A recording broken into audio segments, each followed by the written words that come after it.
శ్రీమద్ రామాయణం మన జెమినీ టీవీలో మే 27 నుండి సాయంత్రం 6 గంటల 30 నిమిషాలకి తప్పక చూడండి. అమ్మాయి గారు సీరియల్ జీ తెలుగులో రాత్రి 9 గంటల 30 నిమిషాలకి టెలికాస్ట్ అవుతోంది. ఈ సీరియల్ కథ మరో మలుపు తిరిగింది. ఒక సరికొత్త ట్విస్ట్ రాబోయే ఎపిసోడ్ లో ఉండబోతోంది. అలాగే ఈ సీరియల్లో ఒక కొత్త క్యారెక్టర్ కూడా ఎంటర్ కాబోతోంది.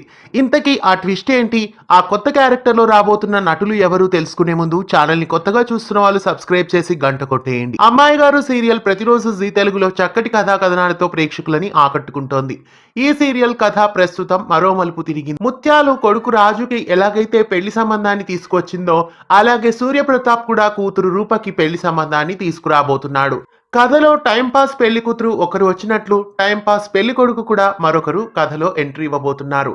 అమ్మాయి గారు సీరియల్లో కొత్త పెళ్లి కొడుకు క్యారెక్టర్ లో ఎంట్రీ ఇవ్వబోతున్న నటుడు అందరికీ సుపరిచితుడే. మనసంతా నువ్వే సీరియల్లో తేజ క్యారెక్టర్ ద్వారా డెబ్యూట్ అయిన రాజశేఖర్ ఇంకా బిగ్ బాస్ లో కూడా పాల్గొన్నారు. అలాగే ప్రస్తుతం జీ తెలుగులో టెలికాస్ట్ అవుతున్న జాబిల్లి కోసం ఆకాశమల్లె సీరియల్లో కూడా హీరోగా నటిస్తున్నారు. ప్రస్తుతం అమ్మాయి గారు సీరియల్లో కూడా రాజశేఖర్ ఎంట్రీ ఇవ్వబోతున్నారు. కొత్తగా వచ్చిన ఈ పెళ్లి కొడుకు రాకతో అమ్మాయి గారు సీరియల్ కథ ఎలాంటి మలుపులు తిరగబోతోంది, రాబోయే ఎపిసోడ్స్ ని జీ తెలుగు బుల్లితెరపై మిస్ కాకుండా చూడండి. ఇలాంటి మరెన్నో తెలుగు సీరియల్ అప్డేట్స్ ఎప్పటికప్పుడు తెలుసుకోవడానికి ఛానల్ ని సబ్స్క్రైబ్ చేసి గంట కొట్టేయండి.